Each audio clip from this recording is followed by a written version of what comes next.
Hi there, I'm Danny Henderson. Welcome back to my beautiful channel. My beautiful guest today is the one and only Sandie Sedgbeer of the No B.S. Spiritual Book Club. Hello, Sandie Sedgbeer, my love. How are you?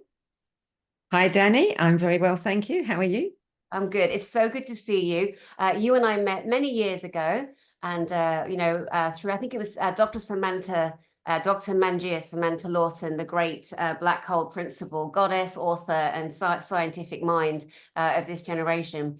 And I know that we saw each other a few months ago in Milton Keynes. We went there to hang out, and we'll meet up. We haven't seen each other for quite some time.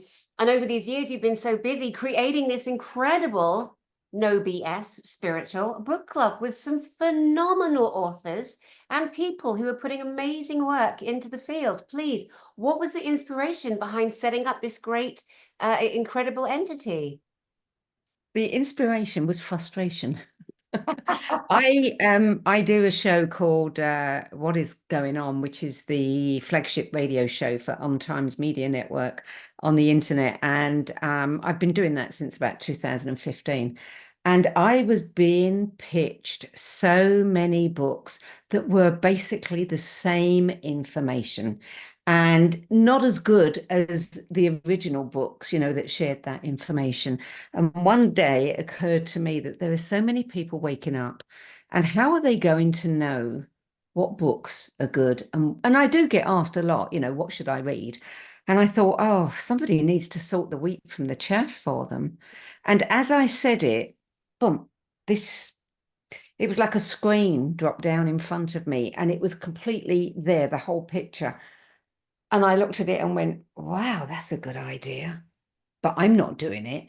And I pushed it away because I thought, no, that's something that's going to take a lot of work, and some money too. And I just ignored it for a year, but I kept looking out of the corner of my eye. And one day I realized, when more people were saying, we want to know where should we start? What should we read first? And again, I thought, a lot of the publishers, especially in the new mind, body, spirit, new age movement, have a lot of money these days because it's very lucrative, and they can put a lot of money behind books. So what are people going to see? They're going to see the ones that are promoted the heaviest. And I thought, no, this is really my job to do. I've been in publishing my entire life. I've been doing interviews since 2007. I've been a 13 times book judge. I coach writers. I help them publish their books.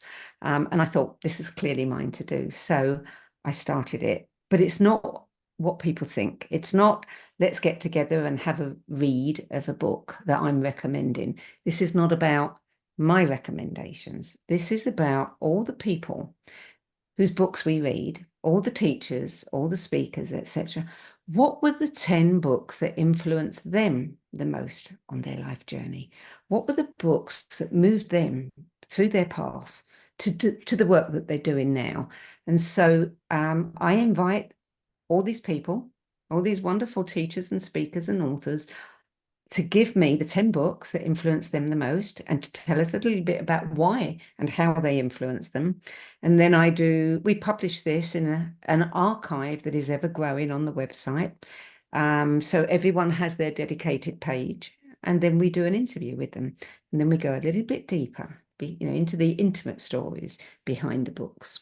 And I have to say, Danny, of all the interviews I've ever done, and I've done a lot, these are my favorite, because nobody is pitching. Nobody is selling a program, a book, or anything that they're doing. They are just comfortably telling us about the books that they loved.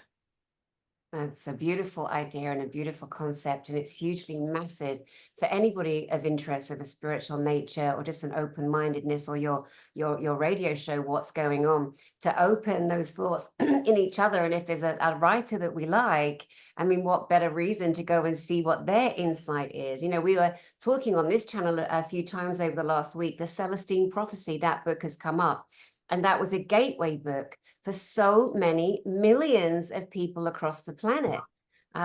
So let's have a little look into the top 10, the top books that you wanted to share with us. And you can share screen if you'd like to.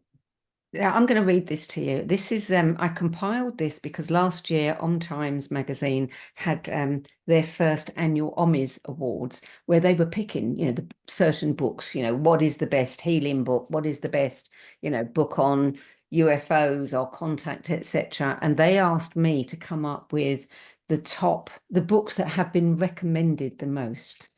And it's not a surprising list, I don't think, when you hear it. The books that have been in this order, the first book, the top book, the one that's been recommended the most is The Alchemist. Ah, I love that. Paulo Coelho. Yeah, Paulo Coelho.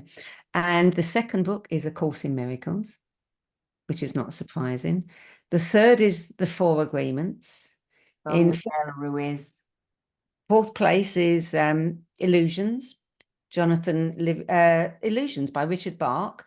Fifth place is Jonathan Livingston Seagull by Richard Bach.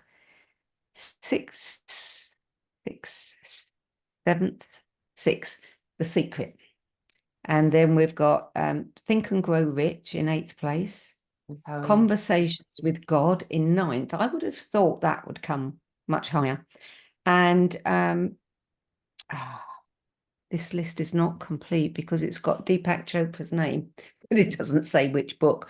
But I'm inclined to think it's his, what is it called? The seven, I can't remember. Principles. He's done a lot. He's done a lot. He's done so many books. And honestly, I have so many books in my head that it's really difficult to think about titles just like that. Yeah, I think it's one of those about the seven secrets of something or other. Yeah, yeah. So you literally are a walking library. I mean, you are. I mean, you're like a modern day Library of Alexandria, all these great books that have influenced so many, many minds. What would you say is your favorite in that list if you had to choose one? In this list, the Four Agreements, Mhm, because it is so simple. I like books that are simple, the kind of thing you read and you go, duh, of course. It's so simple we don't think about it. And I think the Four Agreements is just, well, it lays it all out, doesn't it? mhm. It's just perfect. The Alchemist is good. I loved Jonathan Livingston Seagull at the time. I'm not a fan of The Secret. Um, but I understand that it has helped an awful lot of people along the way. I do like the Celestine Prophecy. Read it a long, long time ago, and I think light bulbs popped off for me and so many people. And I think, around about every 20 years, one of those kinds of books pops up that just does a kind of mass awakening. Yeah, yeah, yeah, Mm. absolutely. Yeah, brilliant. So recently I know that you interviewed a man I really do admire, and many people admire him. Not only does he have an astonishingly interesting background as a former priest turned author and so much more, but the information that he's been putting out into the field corroborates with other author friends of mine, Elena Danan, Dr. Michael Sala, etc. And that is the one and only Paul Wallace. Yes, and what a delightful soul he is. I mean, and you're right. I mean, when you look at Paul, you think, oh, he's a clerk or a banker. He wears his suit, he wears his tie. He's just got such a lovely demeanor in that he's very relaxed, but he's also incredibly professional and articulate and somebody that you wouldn't say he's a flake. Mhm. And when you look at his background, I mean, he's published religious books that are highly regarded. Archdeacon of the Anglican Church. He was born in England, in Buckinghamshire, he lived, and lives in Australia now.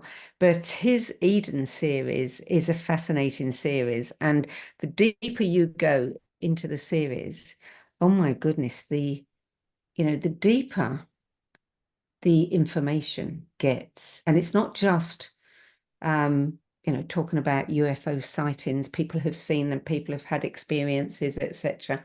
Now he's really going into almost like the origins and some of the influences on this planet, millennia ago. Mhm. And his work is impeccable. I mean, his research is impeccable. I mean, he's a guy who used to teach trainee priests how to interpret ancient texts. So, he's a scholar. So you know that when you read anything by Paul, he's done the work. Yeah, and that's so important to know. It's imperative because we can so easily be led as we have. For example, there's a man, an author of the past called Zachariah Siten, who had a lot of influence and has a lot of influence. So all of the people, the newbies in the kind of true history of Earth and the solar system, ancient history of Earth, galactic real-time information, past galactic information, a lot of them, not a lot of them, there's only one or two who are absolutely no experience, no real, they shouldn't be doing what they're doing, in my opinion, because they're really disrupting and they're distracting people.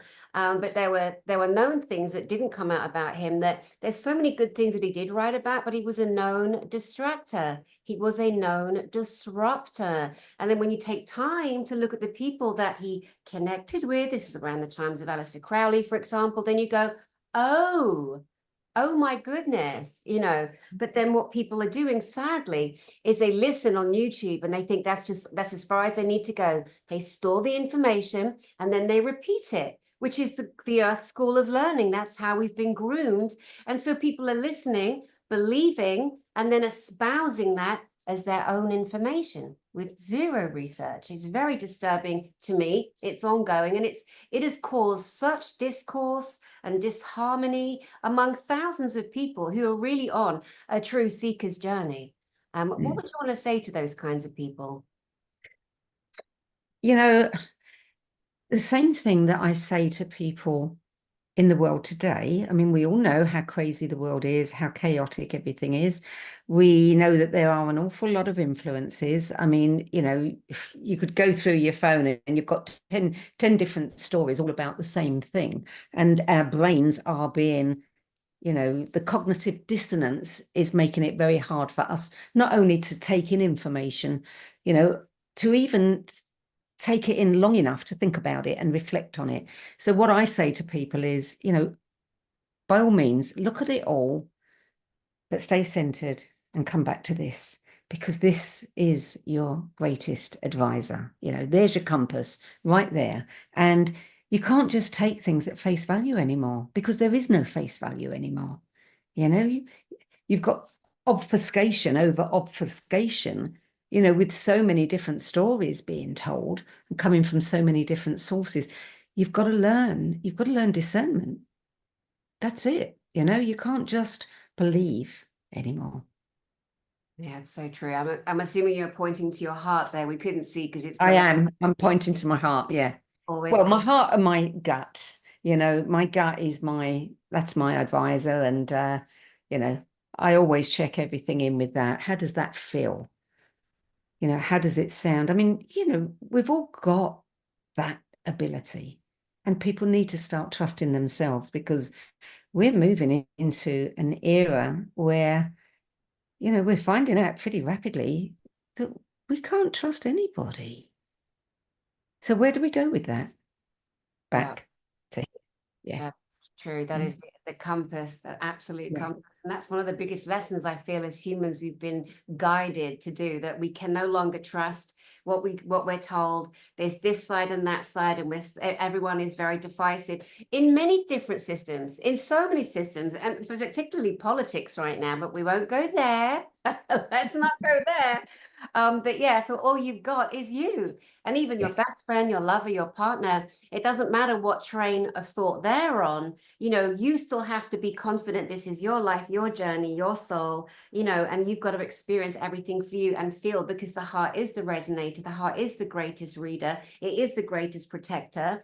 And then I say to people, just if your partner's not on board with you, that's okay. You just carry on reading and then let them know what you've learned. Maybe they'll want to catch up, do some work yourself, and vice versa. Don't just let them find out for themselves, because people don't want to be told either. Not really. You mentioned about your project online, What's Going On. What prompted you to create that, and what kind of format is that in? I didn't create that. That is the Untimes Media, they have a radio network and they host a lot of, presenters and a lot of shows. And they asked me to host their flagship show. They call it What Is Going On, OM.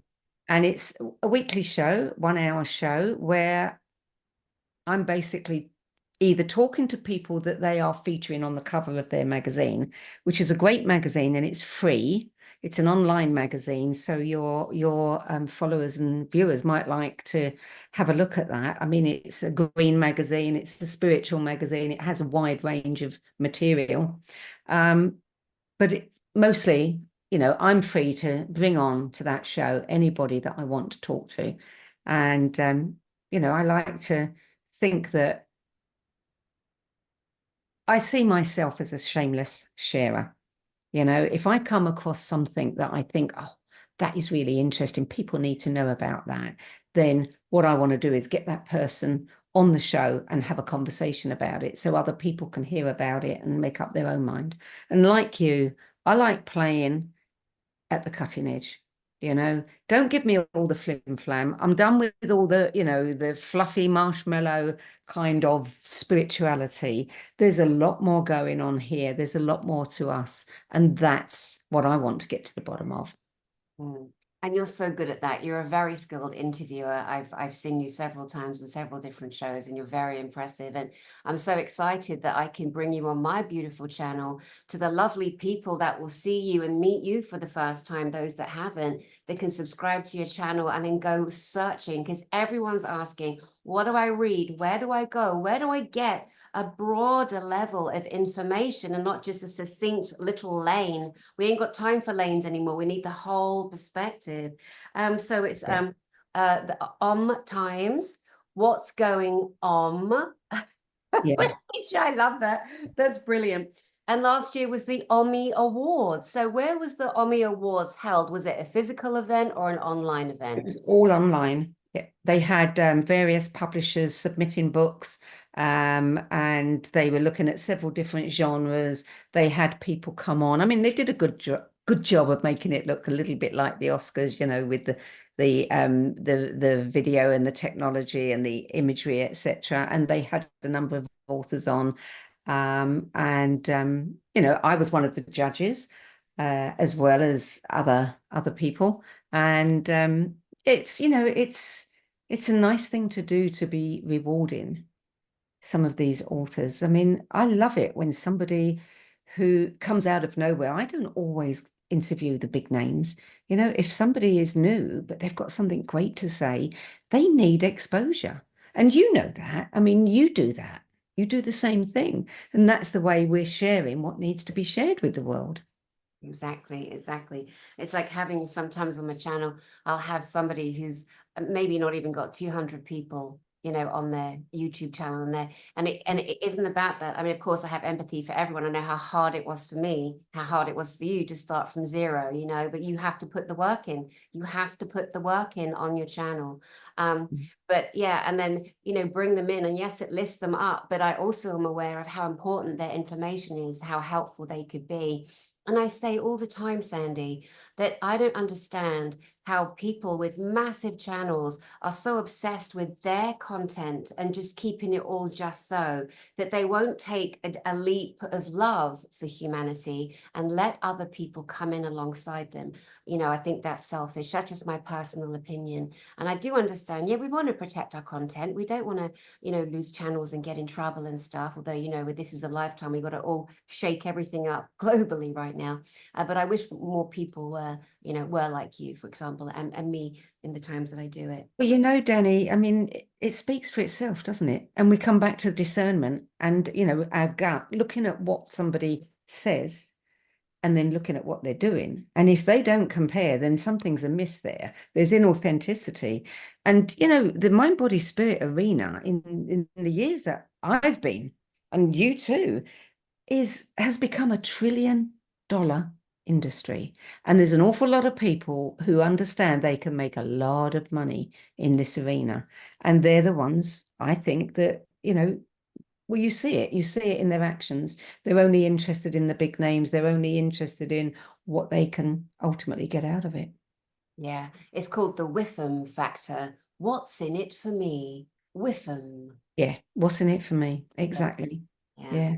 Well, we're not like that, so we're here to play and share, and exactly that's why you and I are having a chat on my beautiful channel, so that people can find you, meet you, see you, hear you, and connect with you. Now, other than Paul Wallace, who is an absolute great, I'm hoping to get him on my channel quite soon also, and then get a great sharing with that lovely man.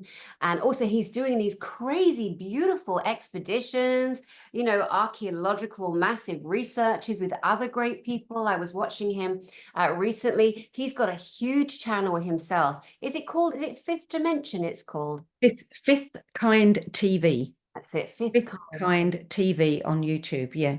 Yeah, excellent and well produced as well. Yeah. So alongside Paul Wallace, who else at this time of 2024, with the whole turbulence in the world and this desire for real information, who else would you recommend to the viewers here? Penny Kelly, and they may know Penny. I've known Penny for some years now. She's an astonishing woman. She was an engineer, had a unsought Kundalini awakening, turned her life upside down. She teaches consciousness. She's written some incredible books about consciousness. She's incredibly multidimensional. But check Penny Kelly out, pennykelly.com. And you know, here's somebody that I've been behind for many years, because this is somebody who is truly unique in my experience and her abilities and information. And that's Susie Miller. And Susie Miller is a lady who was a pediatric speech language pathologist. And in 1999, her circuits were blown wide open by a 4-year-old, pretty much non-verbal, autistic child who started speaking telepathically to her. Since then, 25, 26 years, Susie has been working with the parents and the autistic community, particularly a lot of the non-verbal. And she's been teaching parents of autistic children to find their own gifts, because when they understand who they are and what they're capable of, they can meet their kids where the kids are at. And Susie can communicate with these kids and has been for years. And she's an integration specialist. She's helping people. She helps the kids integrate. You know, the kids that really aren't landed in their body, which is the case for many of the non-verbals. She helps them integrate. She helps us integrate. She does some wonderful work all around a return to love, you know, a return to love for ourselves, within ourselves, because so many people, especially in the spiritual arena, have experienced a lot of trauma, a lot of childhood trauma that has shut them down. And so, you know, Susie specializes in helping them reconnect with themselves. She wrote a book called Autism, A New Way to Understand the Diagnosis of Awesomeism, A New Way to Understand the Diagnosis of Autism. Wow. And it's pretty mind-blowing. And I would really suggest people check out her website at susiemiller.com. Brilliant. Do you know if it's with a Z or an S, the Susie part? It's with a Z. Okay. Yeah. Or an E, as they say in Canada and America. Okay, great. Yeah. It's important to know, because sometimes people, they'll expect there to be links, or they'll email, or they'll message. It's like, guys, you've got to do your own research. It's that time. Or go to your portal. Tell us what the full name of your portal is while we have you. We'll put the details, of course, underneath it.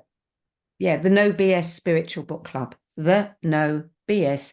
Actually, if they go to sedgbeer.com, my last name, Sedgbeer, that's the home of the No B.S Spiritual Book Club, and they can get to it that way too.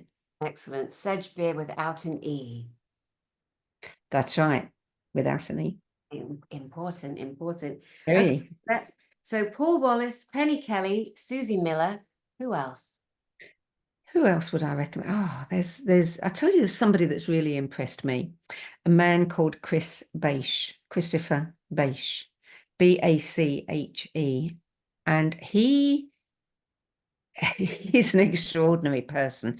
He was a professor of religious philosophy at a big college in Ohio. And unbeknown to anybody but his wife, who was a psychologist, he had, for 20 years, he had something like 67 experiences that were carefully calculated, carefully documented with LSD because he wanted to study consciousness. He wrote a book called LSD and the Mind of the Universe that documents every single one of those experiences, what he experienced, what he discovered, where he went. And I have never met anyone in my life that doesn't have an ego. And an ego can be a very useful thing, and we need to have an ego. We'd never get anything done. But the kind of ego that we meet a lot of times with famous people, with well-known authors in the spiritual arena and out of it, I've never met anybody in that arena that doesn't have an ego. And that man is just a joy because he is just so authentic, and he went beyond the beyond, and he tells us what the future looks like. He's seen the new human, and he says it's beautiful. And he said, and what we are experiencing now, if we could see that, from an off-planet position, we would understand why it's happening. Mm. Wow. So I would recommend that, it's not necessarily the easiest book, after you've read, 30, 40 of these experiences, sometimes you think, come on, get to the good bit. And you can jump a few of them, but my goodness, that's quite an eye-opener, that book. Yeah. Wow. How fascinating. And I know, I mean, anyone, all they have to do is go on your YouTube channel or website and just see the list after list and video after video. And it's really nice when you take the time to highlight a book someone's written, talk about the content, but actually have the person there. It's so nice. And again, for some people that read in the way that they like to hear the author's voice, Yeah. and get their character personality. Like in the past, like I love Maeve Binchy, the Irish writer. And because I'd seen her interviewed so many times in England when I lived there, I got to hear her voice and her giggle. So every book of hers I read, I'm reading it with an Irish accent. I'm thinking in Irish and I'm laughing in Irish and I'm having the greatest time. It's great. So it just adds like another beautiful layer, doesn't it? It really, really does. Yeah, it does. There's one thing too that your viewers need to know over at the No B.S Spiritual Book Club is every so often, and it's not every month, I do what I call a Sandie's Bookworm. It's a book that I've recently read that stays with me and I want to share with everybody. And I usually get the publishers to give us some excerpts that people can download for free. And quite often, the authors themselves will give us lots of extra goodies. They'll give us access to audios and videos and excerpts from other books, etc. In fact, if people go over there, Paul Wallace's books, usually I focus on one book. Twice I've focused on a body of work, and Paul Wallace is one of them. So there's all 4 of his books, and we've got excerpts from all 4 that he's given us that people can download for, completely free. That's so nice. It's so nice. Well, this is so exciting. There's so many layers to you, Sandie Sedgbeer, and the life you've lived thus far, and all of the output into the field that you give and that you offer. And I know for some people, when they felt that they've only got like interviews on YouTube, which is great because they learn so much, but then to have that own time of contemplation, to sit, to read, to meditate, to learn something at all, a technique or something they never even imagined was a reality in their world. It's so important that we've got you as the person, like right now, straddling, those kind of 4 columns, radio, internet, YouTube, website, and, the beautiful body of work, the Alexandra Library or the Sedgbeer Library in the middle. It's absolutely wonderful. Who would you say that out of the many numerous interviews you've done and do, and the books that you read and review, who for you, apart from someone like Paul Wallace, would also be a real standout person that maybe have taken you by surprise? Wow, that's a hard one. I've been surprised by so many people. I've been disappointed by a few. We all know that. who has been a standout? I think, for me, what makes somebody stand out is a pioneer. It's somebody who puts their head over the parapet, knowing full well that they may get shot down because, the rest of the world isn't quite there. Chris Beige did that when he, finally came out and talked about what he had been doing and what he'd discovered. Susie Miller did that. People thought she was crazy. Walking away from her work as a pediatric speech language pathologist to doing something, telepathic communication with nonverbal autistic children. How does that happen? So those are the people that, for me, I really admire. Penny Kelly, giving up her day job as an engineer. I mean, there's some really fascinating people. There's one woman that I've been doing some work with, called Gail Lynn, and Gail she was an engineer, and she channeled this information about a healing chamber, and she ended up creating this healing chamber that is in wellness centers all over the world now, called the Harmonic Egg. Oh, yes. And she's somebody who stepped into an arena that, didn't really have a place and made a place for what she's doing. So anyone who pushes the boundaries, they're the people that I really admire the most. When you were talking earlier, you reminded me of a time and era. I was kind of like you, I think before you and I met years ago.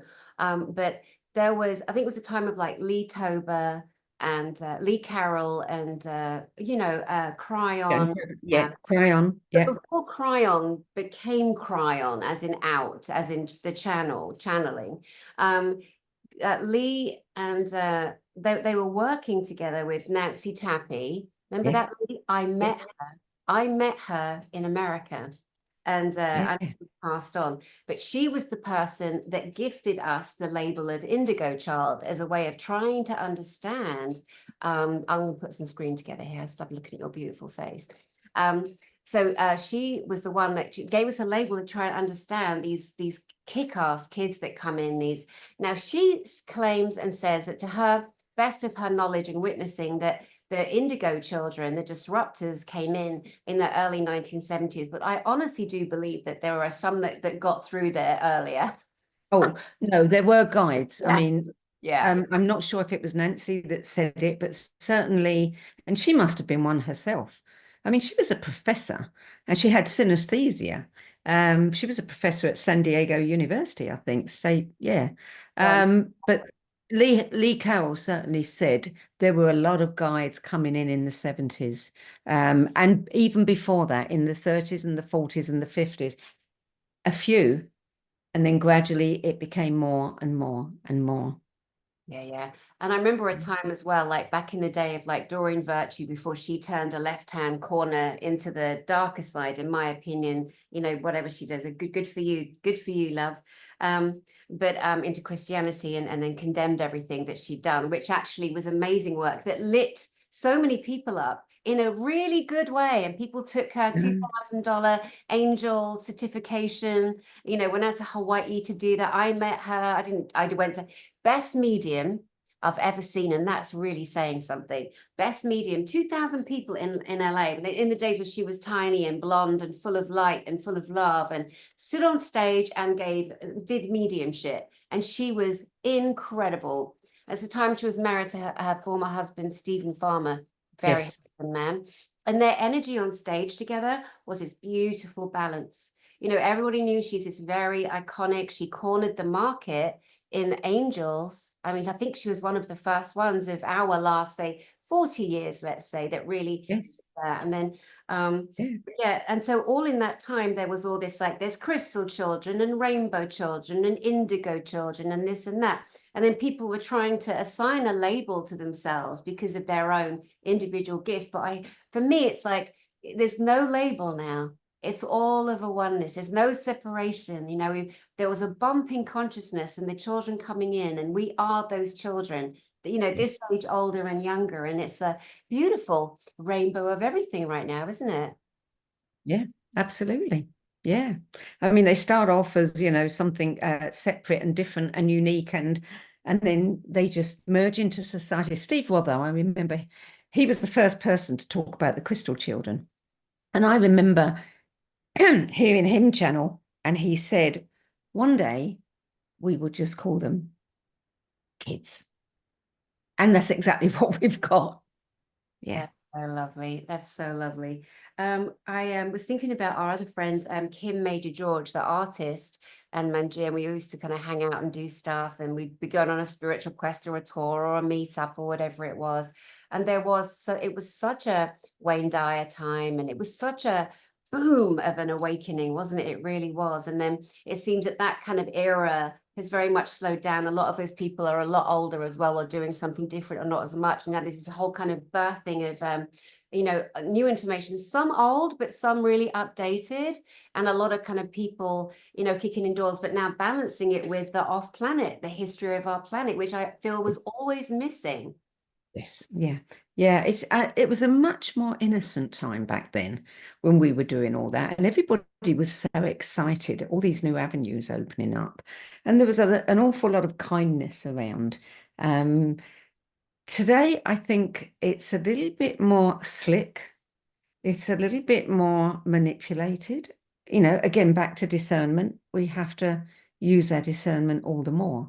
But you're right. I mean, I'm so happy that what we're learning today about the, you know, the off-planet, our galactic cousins, if you like, is, you know, emerging. And so many people are beginning to say, you know, funnily enough, in what, couple of hours, I'm going to be doing a No B.S interview with Whitley Strieber, author of Wow. Communion.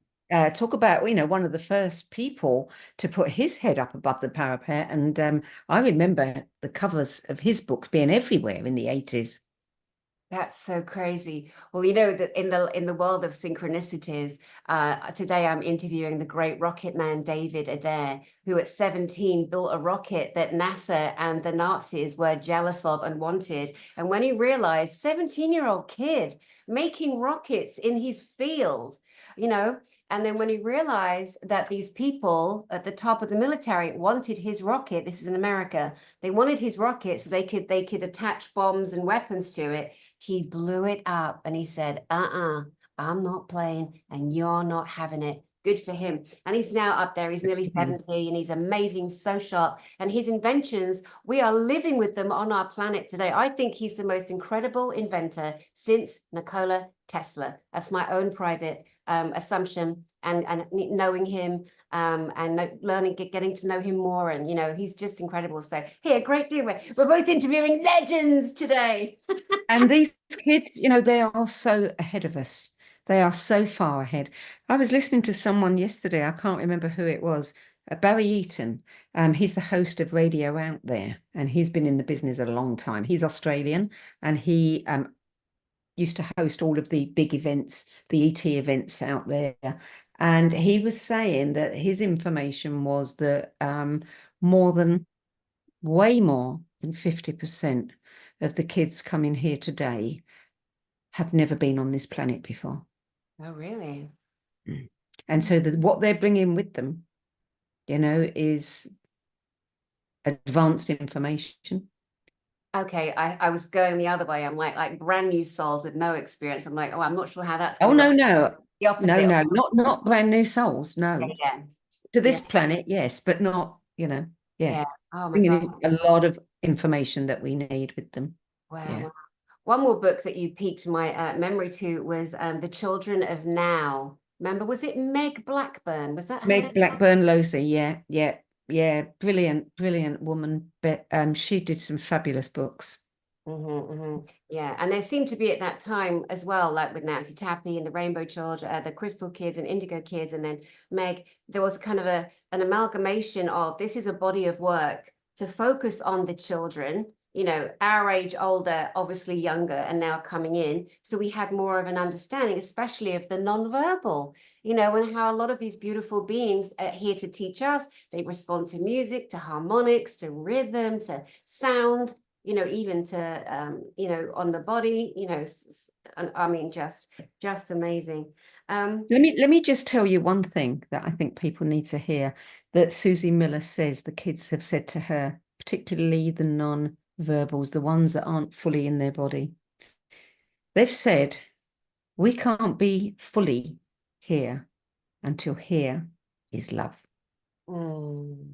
That's what they're waiting for. That's what they're here to bring forth. Yeah, yeah. The biggest lesson of all, isn't it? Love. Yeah. Love's the winner, always the winner. Now, Sandie, are you still taking clients? I know that you work with authors and you publish their books, etc. So are you still open? Because I know you get extremely busy. I do, I am, and I don't publish their books. I help them self-publish their books. You know, I know how it all works, and I've done that with several clients. And you know, I do the whole gamut from evaluating, helping them coach with ideas and with their writing, to editing, to ghostwriting, you name it. Yeah, that's excellent. What do you think of all this? I haven't even looked at it, honestly. I haven't. I'm not that I'm being ignorant. I'm not being ignorant. I do appreciate there's elements of AI that are absolutely crucial now and for the future. But I, you know, as a writer myself, I have an aversion to, I'm not going to ask something to write me a, you know, an AI GPT chat, whatever it is, because I haven't really studied it, but that's what people throw around. What are your thoughts on that? People are writing books. YouTube channels are popping up with AI voices and garbage content that's repeating. So what are your thoughts on that? Well, I'm a journalist. I'm an old school journalist. You know, that's been my career since I left school. So I have a resistance to anything that is artificial.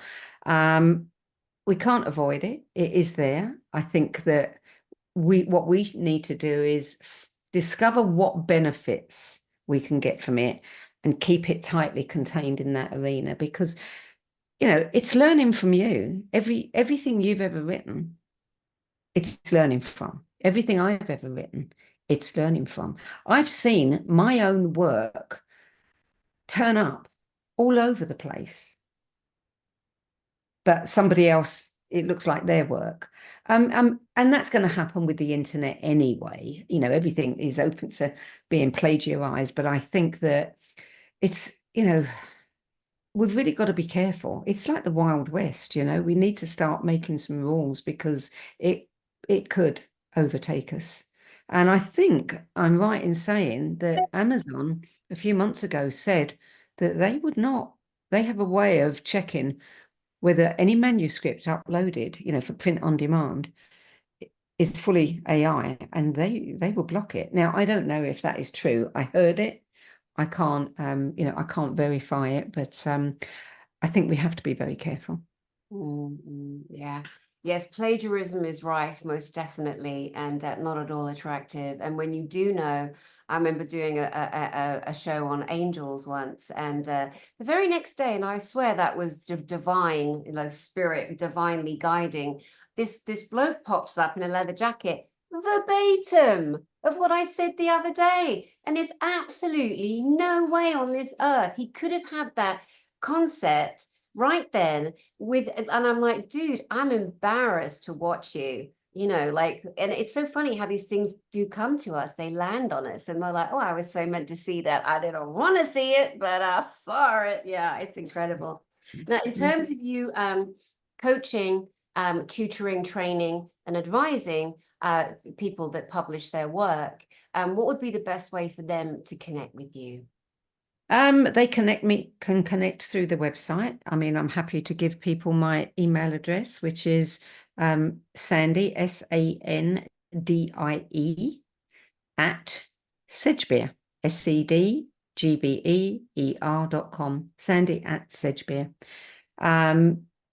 Obviously, you know, I have to earn my living. So lots of people, I know, whenever I do anything like this, people write to me and say, oh, you know, can you have a look at my book? But they don't want to pay anything, you know, and I can't.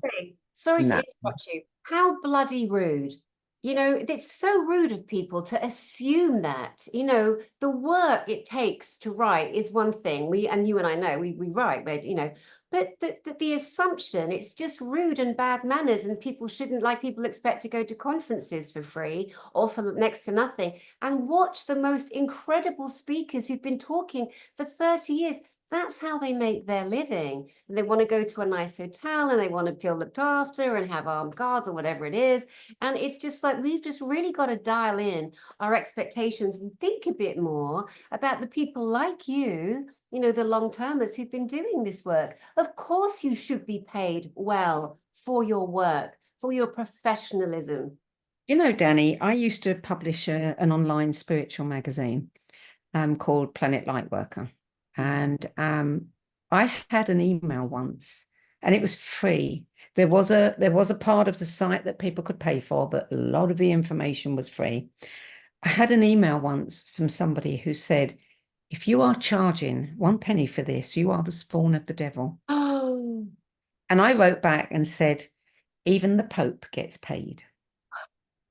I mean, yes, you're right. You know, what makes people think there is so much free information out there, and people are very fortunate to have access to that. But if they're looking for, you know, personal interaction with somebody with a track record, you know, who spent years gathering the skills and the knowledge, then they shouldn't expect to get it for free. I don't expect to get it for free.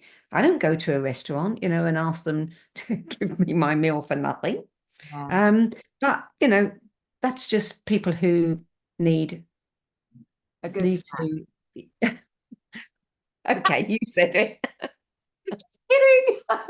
But you know, it's interesting too, because I've mentioned a few times in the past, and with you too today, the hijacking of spirituality and how this hardwired program is, well, Jesus did it for free. Well, how do you know? You weren't there. You know what I mean? And you know, we all have to eat and live, and no one wants to live like a pauper. So if you've got something you're really good at, you should be compensated for it. Well, you know, lawyers and doctors, and I mean, they do training, we all do training.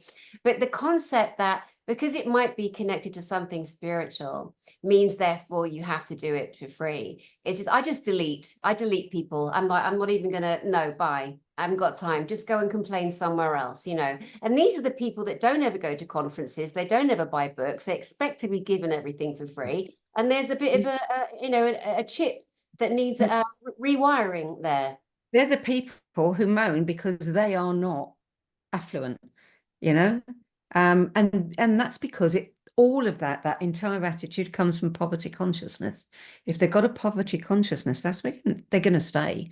You know, forget The Secret; they'll never be able to manifest because it's coming from a place of lack and feeling that they deserve to have something for nothing. Yeah, I guess there'd be someone that say, well, my book's going to sell 1 million and I'm going to make a movie script. And this again was programming. We were told, aspire to this and you can have this. But again, we know the wickedness of Hollywood. We know that. I mean, I've been involved up there. I've seen it all. Like, wow, this is such a toilet. I remember years ago, I'd written a script. It's called The Agreement. And it's about family who sell their souls to the devil for the most incredible wealth. And little did I know when I wrote it in 2006 what we're living today. But anyway, so for a week, I went to a pitch fest at the Sofitel at Beverly Hills, and I was pitching, and I didn't know how brutal one of those pitch fests is. So all us writers are there, and you're not allowed to pass a script. Of course, I was passing scripts. I don't follow rules necessarily. Anyway, by the time I realized what a flipping scam it was, I sat down in front of a company that were called Flutie Entertainment, and they were making Queer Eye for the Straight Guy at that point. So I pitched my idea, and they flicked through my script, and then one of them said, I really like it. I said, do you? He went, yeah, actually. He went, do you know what? I said, your office 10 o'clock Monday morning. And he went, all right. I went, give me your number. And he went, all right then. And he gave me his number, right? Because I was like, done with the meet. Thank you so much. Give me. So I was like, I'm not wasting my time. I've spent in the hotel. I'm really determined. I know I'm a good writer. This is all paranormal stuff I've experienced too. So anyway, so I get entertained. So they take me to a nightclub. It was the nightclub of that time. It was called North. So that was the place. Everybody in Hollywood writers, I mean, actors, directors, they were all there. Well, they took me there. So I'm out at the back having a fag, and I can't tell you how many stunningly, exquisitely beautiful, primped and primed and pinned and squeezed and pulled people of all ages walked up to me while I'm smoking my fag. And they say, and what do you do? And when I said, I'm a writer, they couldn't run away fast enough. They couldn't run away fast enough. And it was a beautiful experience for me because I realized how wrong that whole setup has been. Because the director, without the writer, what's he gonna direct? A fart in the wind? You know, you don't have anything. There is no story, you know, and I always found that so funny and interesting. And this was around, I think, 2006 or 7, when all these epiphanies, and I'm seeing inside of this thing that I am finally inside of, and wishing and hoping and praying, my film's going to be amazing. It's going to help the world spiritually. That was my intention, you know. And it's like, oh my gosh, I can't believe this. I can't, you couldn't make it up. You just couldn't make it up.